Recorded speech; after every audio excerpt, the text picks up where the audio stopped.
আমরা অনুরোধ করছি মাননীয় শ্রী চন্দ্রকুমার বসু মহাশয়কে কিছু বক্তব্য রাখার জন্য।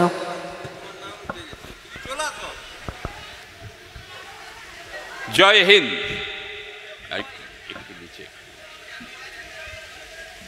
প্রথমেই আপনাদের কাছে আমি ক্ষমা প্রার্থী, আপনাদের এই বিশিষ্ট সভায় আমার উপস্থিত হতে একটু দেরি হয়ে গেছে। প্রাকৃতিক দুর্যোগের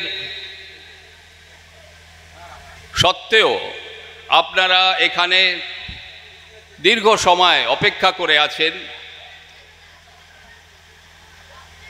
আজকে এই ঐতিহাসিক স্থানে, যেই স্থান থেকে বাংলার স্বাধীনতা সংগ্রাম শুরু হয়েছিল, সেই স্থানে আপনারা আমাকে আমন্ত্রণ করেছেন, আমি খুবই কৃতার্থ। দেশবন্ধু সেবা সংঘর পক্ষ থেকে আমাকে আমন্ত্রণ জানানো হয়েছে। মঞ্চে উপবিষ্ট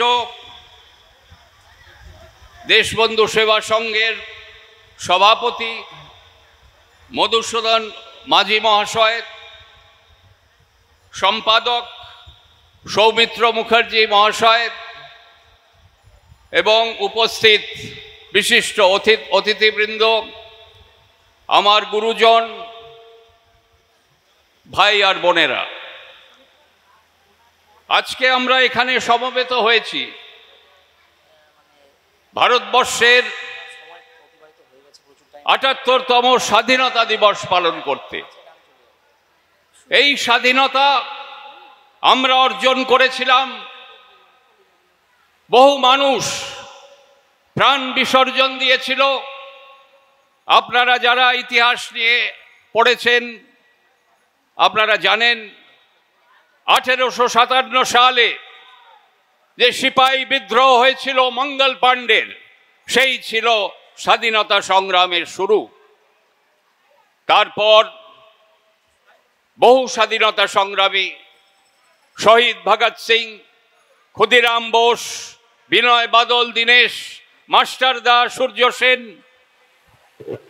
ফাঁসির মঞ্চে যেতে তারা দ্বিধাবোধ করেনি। তার সাথে সাথে মহাত্মা গান্ধীর অহিংস আন্দোলন ব্রিটিশ সাম্রাজ্যবাদের ওপর একটি প্রভাব বিস্তার করেছিল। কিন্তু ভারতবর্ষের স্বাধীনতার শেষ লড়াই ছিল আজাদ হিন্দ ফৌজের লড়াই, নেতাজি সুভাষচন্দ্র বোসের নেতৃত্বে। আপনারা যদি ইতিহাস দেখেন, মায়ানমার থেকে নেতাজি সুভাষচন্দ্র বোস আজাদ হিন্দ ফৌজকে নিয়ে ইম্ফলের পথে চলেছিল 1944 সাল। সেই সুরের সাথে, সেই সুর আজও শুনলে আমাদের কিরকম আমরা শিউরে উঠি। আপনারা সুর মেলান, সেই সুর কদম কদম बढ़ाए जा, खुशी के गीत गाए जा, ए जिंदगी है कौम की, ए कौम पे लुटाए जा। এই সুরের সাথে 60,000 সৈন্য আজাদ হিন্দ ফৌজের ইম্ফলের পথে গেছিল এবং মৈরাংয়ের মাটিতে, মণিপুরে তারা ব্রিটিশ সৈন্যদের পরাজিত করেছিল ভারতবর্ষের মাটিতে। সেই ঐতিহাসিক তারিখ 14 এপ্রিল 1944 সাল।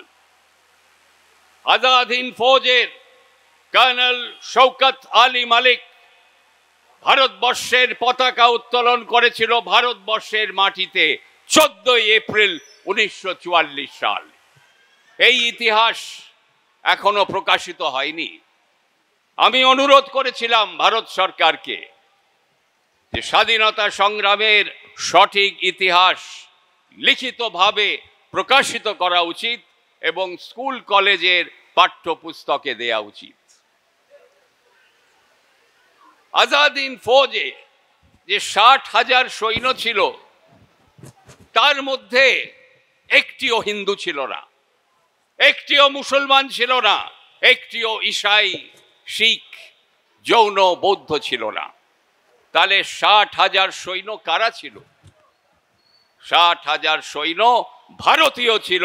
নেতাজি সুভাষচন্দ্র বোস একমাত্র নেতা যে ভারতবাসীকে ভারতীয় বলে প্রতিষ্ঠিত করেছিল। আজকে সেই যে আদর্শ, সব ধর্মকে ঐক্যবদ্ধ করে উনি যে দৃষ্টান্ত রেখে গেছেন, আজকের বর্তমান ভারতবর্ষে সেই আদর্শ সাংঘাতিকভাবে প্রাসঙ্গিক। আজাদ হিন্দ ফৌজে 26,000 সৈন্য প্রাণ বিসর্জন দিয়েছিল, বলিদান দিয়েছিল। 44% বলিদান দিয়েছিল। বিশ্বের ইতিহাসে আপনি যদি দেখেন, কোন সৈন্য 44% প্রাণ বিসর্জন দেয়নি।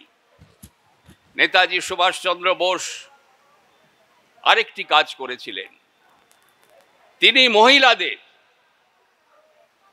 সম্মান দিয়েছিলেন পুরুষদের সাথে একসাথে স্বাধীনতা সংগ্রামে যোগদান করতে। উনি রানী অফ ঝাঁসি রেজিমেন্ট গঠন করেছিলেন এবং মহিলাদের ভারতবর্ষের স্বাধীনতার লড়াইয়ে যোগ দেবার সুযোগ দিয়েছিলেন। ক্যাপ্টেন লক্ষ্মী সাইগল, তিনি রানী অফ ঝাঁসি রেজিমেন্টের নেতৃত্ব দিয়েছিলেন এবং ভারতবর্ষের স্বাধীনতার সাথে যোগদান করেছিলেন। আজ আমরা স্বাধীনতা অর্জন করেছি, কিন্তু আমরা কি সম্পূর্ণভাবে স্বাধীন? নেতাজি চেয়েছিলেন রাজনৈতিক স্বাধীনতা, সামাজিক স্বাধীনতা, অর্থনৈতিক স্বাধীনতা। খুব দুর্ভাগ্যজনক, আমরা রাজনৈতিক স্বাধীনতা অর্জন করেছি 1947 সালে 15ই আগস্ট, সেই ঐতিহাসিক দিন আজ। কিন্তু আমরা আজ পর্যন্ত 78 বছর পার হয়ে গেছে আমরা রাজনৈতিক স্বাধীনতা অর্জন করার পর, কিন্তু সামাজিক এবং অর্থনৈতিক স্বাধীনতা আজকের তারিখ পর্যন্ত আমরা অর্জন করে উঠতে পারিনি। নেতাজি সুভাষচন্দ্র বোস যখন কংগ্রেসের সভাপতি ছিলেন 1938 সালে, তিনি লিখিতভাবে প্রকাশিত করেছিলেন, তিনি বক্তব্য রেখেছিলেন হরিপুরা কংগ্রেসে, কিভাবে ভারত স্বাধীন হবার পর 100 বছর ভারতবর্ষের সরকার কিভাবে পরিচালনা হবে, তিনি লিখিতভাবে আমাদের সামনে দিয়েছিলেন। কিন্তু সেই ভারতবর্ষ আমরা গড়ে তুলতে পারিনি। প্রচেষ্টা চালু আছে, আমরা সকলে ঐক্যবদ্ধভাবে সেই স্বাধীনতা অর্জন করার প্রচেষ্টা আমরা জারি রেখেছি, কিন্তু এখনো সেই পথ আমরা অতিক্রম করতে পারিনি। তাই আজ 1947 সাল আমরা রাজনৈতিক স্বাধীনতা পেয়েছি, কিন্তু আরেকটি বিষয়, নেতাজি সুভাষচন্দ্র বোস, শরৎচন্দ্র বোস, আমার দাদামশাই এবং আপনাদের যে এই মহান ক্লাব যে আপনি নাম দিয়েছিলেন দেশবন্ধু চিত্তরঞ্জন দাসের, তিনি চেয়েছিলেন পূর্ণ স্বরাজ। দেশবন্ধু চিত্তরঞ্জন দাস চেয়েছিলেন পূর্ণ স্বরাজ এবং অখণ্ড ভারতবর্ষের পূর্ণ স্বরাজ। তিনি ডমিনিয়ন স্ট্যাটাস চাননি। কিন্তু আমরা কি অর্জন করেছিলাম 1947 সালে? ডমিনিয়ন স্ট্যাটাস, পূর্ণ স্বরাজ নয়। এবং ভারতবর্ষ দুখণ্ডিত হয়ে গেছিল, বাংলা বিভক্ত হয়ে গেছিল। নেতাজি সুভাষচন্দ্র বোস যদি ভারতবর্ষে ফিরে আসতেন, তিনি আসতে পারেননি। তিনি স্বাধীনতা সংগ্রামের ভারতবর্ষের জন্য প্রাণ বিসর্জন দিয়েছিলেন 18ই আগস্ট 1945 সালে। তিনি যদি জীবিত থাকতেন, ভারতবর্ষে ফিরে আসতেন, ভারতবর্ষ দুখণ্ডিত হতো না, বাংলা বিভক্ত হতো না, এক থাকতো। আমরা অখণ্ড ভারতবর্ষের পূর্ণ স্বরাজ অর্জন করে উঠতে পারতাম, কিন্তু সে সম্ভব হয়নি। তাই আজ যে ভারতবর্ষ রয়েছে, যে ভারতবর্ষের সামনে আমরা রয়েছি, সেই ভারতবর্ষকেও যদি রক্ষা করতে হয়, একমাত্র পথ হচ্ছে নেতাজি সুভাষচন্দ্র বোস এবং দেশবন্ধু চিত্তরঞ্জন দাসের আদর্শ। সর্বধর্ম সমন্বয়, সকলকে ঐক্যবদ্ধ করে ভারতবর্ষকে এগিয়ে নিয়ে যেতে হবে। সুভাষচন্দ্র বোস যখন আইসিএস থেকে পদত্যাগ করে তিনি আইসিএস পাশ করেছিলেন, ৪র্থ স্থান অর্জন করেছিলেন, কিন্তু তিনি বলেছিলেন, তিনি ওনার পিতা জানকীনাথ বোসকে লিখেছিলেন যে আমি ভারতবর্ষের স্বাধীনতার জন্যে আমি নিজেকে নিয়োগ করতে চাই। ভারতবর্ষ হচ্ছে আমার মাতা, তাই আমি ব্রিটিশ সাম্রাজ্যবাদকে তার চাকরি আমি গ্রহণ করতে পারি না। তাই তিনি ব্রিটিশ সরকারের আইসিএস চাকরি থেকে পদত্যাগ করেছিলেন। জানকীনাথ বোস খুব একটা খুশি ছিলেন না, কেন সেই সময় আইসিএস পাশ করে খুব বড় চাকরি, সেই চাকরি থেকে উনি পদত্যাগ করে দিলেন এবং মুম্বাইতে চলে এলেন এবং মহাত্মা গান্ধীর সাথে দেখা করলেন 1921 সালে। মহাত্মা গান্ধী ওনাকে আদেশ করলেন যে সুভাষ, তুমি কলকাতায় যাও, কলকাতায় গিয়ে দেশবন্ধু চিত্তরঞ্জন দাসের সাথে একসাথে নিজেকে কাজে, স্বাধীনতা সংগ্রামে নিজেকে নিয়োগ করো।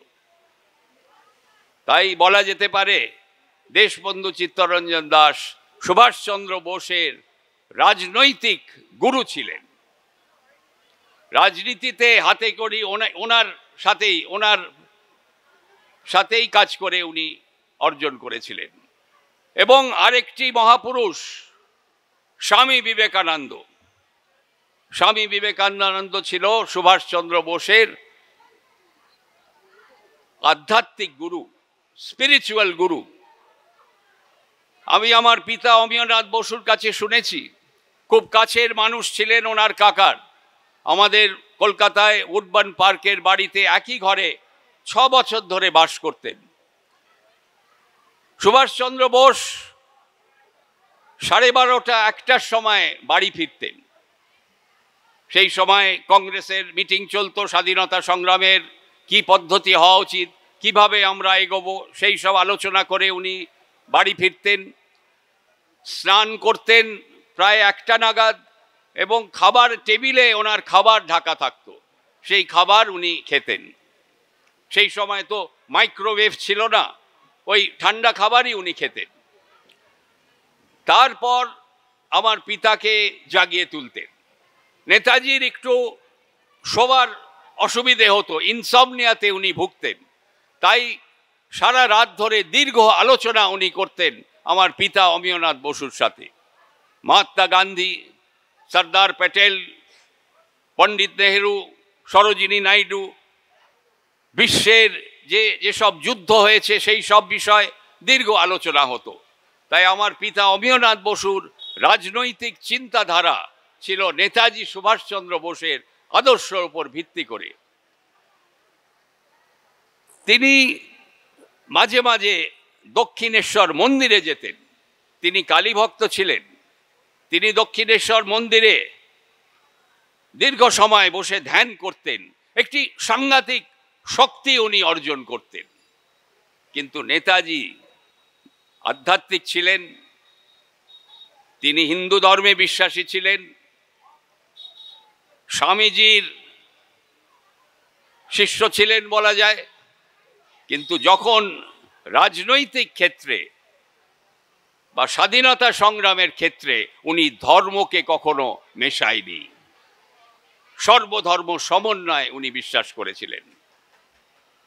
তাই আজ এই ৭৮তম স্বাধীনতা দিবসে আপনাদের এই পবিত্র স্থান থেকে আমি এই বার্তা দিতে চাই যে আসুন, নেতাজি সুভাষচন্দ্র বোসের আদর্শ, স্বামীজির আদর্শ, দেশবন্ধু চিত্তরঞ্জনের আদর্শ, সর্বধর্ম সমন্বয়, সকলকে ঐক্যবদ্ধ করে ভারতবর্ষকে এগিয়ে নিয়ে যেতে হবে।